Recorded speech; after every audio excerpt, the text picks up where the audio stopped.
Are you ever frustrated by the dogmatic insistence on telling the truth?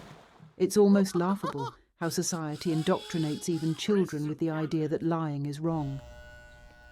The rigidity of this moral stance stifles the nuanced dance of everyday interactions. In a world fixated on honesty, a creative counter-narrative is long overdue. So, let's pass the time by exploring the benefits of lying. But first, we need to find a suitable scapegoat, someone to blame, to set the right tone for this discussion. How about the ancient Greeks with their strange obsessions? They might be the right starting point for this unhealthy rule about lying.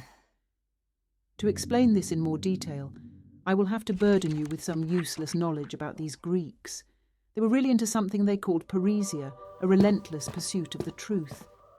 They romanticized the idea of speaking truth to power, even if it meant suffering dire consequences. Wow, some people take themselves too seriously, don't they? And if anyone does it better than the rest, it is the ugly one among them. He is the perfect embodiment of this dull virtue. His relentless mission to expose the ignorance of others, though a fixed mace of questions with only one exit. His crusade for truth stifled freedom and change, leaving no room for the beautiful unpredictability that a well-placed lie can offer. Lying is an art, a delicate skill that allows us to navigate the complexities of life with grace. It's like a shortcut through a dense forest. Why struggle through the undergrowth when a simple lie can lead you to the clearing? A lie can be a tool for smoothing over the rough edges of reality, making interactions less painful and outcomes more predictable. Consider for a moment the liberating power of a lie. It's the oil that keeps the gears of social interaction running smoothly. Telling your boss that traffic made you late, rather than admitting that you didn't care enough to get out of bed on time, preserves your image and avoids unnecessary reprimands. A white lie here, a half-truth there. It's all about making life a little more bearable. It saves us the embarrassment of raw honesty, which can often do more harm than good. And in a world that fetishizes truth, a lie is a little rebellion, a way of maintaining control and keeping things simple. The truth is that people like to lie, even if they don't like to admit it. Sometimes they won't even admit it to themselves. But that doesn't matter. They express it very clearly in so many ways. For example, they play the lottery. They take homeopathy or sacrifice goats, although some practices are more insane than others. Anyway, let's not romanticize lying too much. It's not about fulfilling some other duty or waging a crusade against the truth. Lying can be practical, but it can also be dangerous and exhausting. Pathological liars take the game too far, clinging to another identity, entangled in their own web of deceit. They build up an image of themselves that becomes increasingly difficult to maintain, constructing a false reality in which they feel powerful and in control.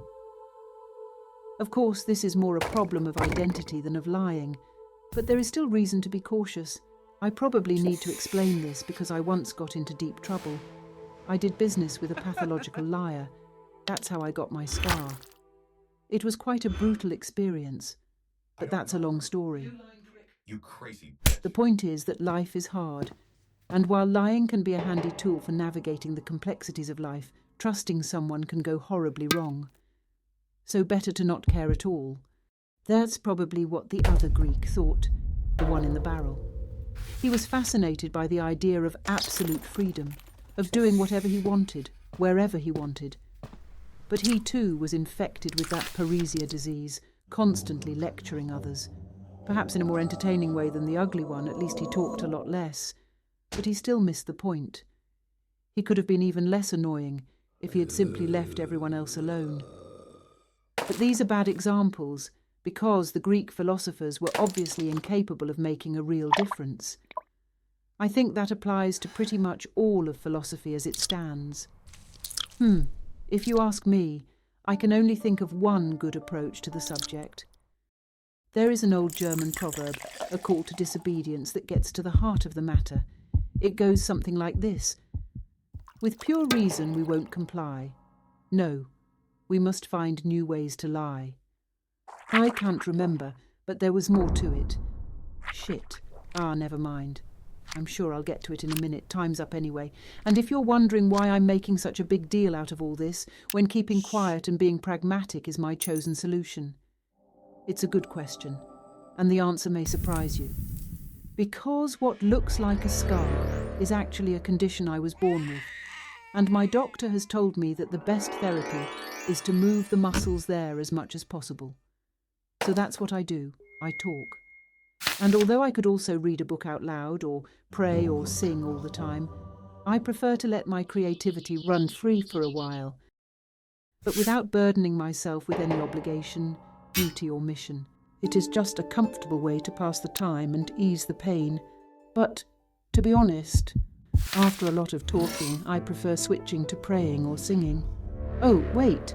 Speaking of singing, now I remember. It was not a proverb I was talking about earlier. It was a German folk song. Do you want to hear it? I will probably manage to get the refrain right.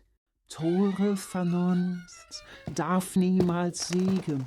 Wir brauchen dringend neue Lügen. Oh, well, that sounded awful. We'd better stick to English. You know, this song almost became the national anthem, so I'm sure there's a decent English adaptation of the song somewhere. Oh, here it is. Reason's rule must never thrive. We need new lies to stay alive, to guide us through the cosmic dance and bring the world's grand feast a chance, to force deliriums we call and sing us into dreams that fall, to warn us of the dull truth's might and spare us from the darkest night, to rock us gently in bamboo. Reason's rule must never do.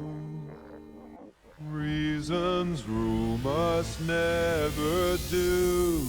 We need new lies to see us through, to show us madness, hidden gold, then bow before us fierce and bold, to crown us kings in grand display, but mock us in a secret way, to whisper sharply in our ear and wipe our eyes so nothing's clear, to battle those who wish us well.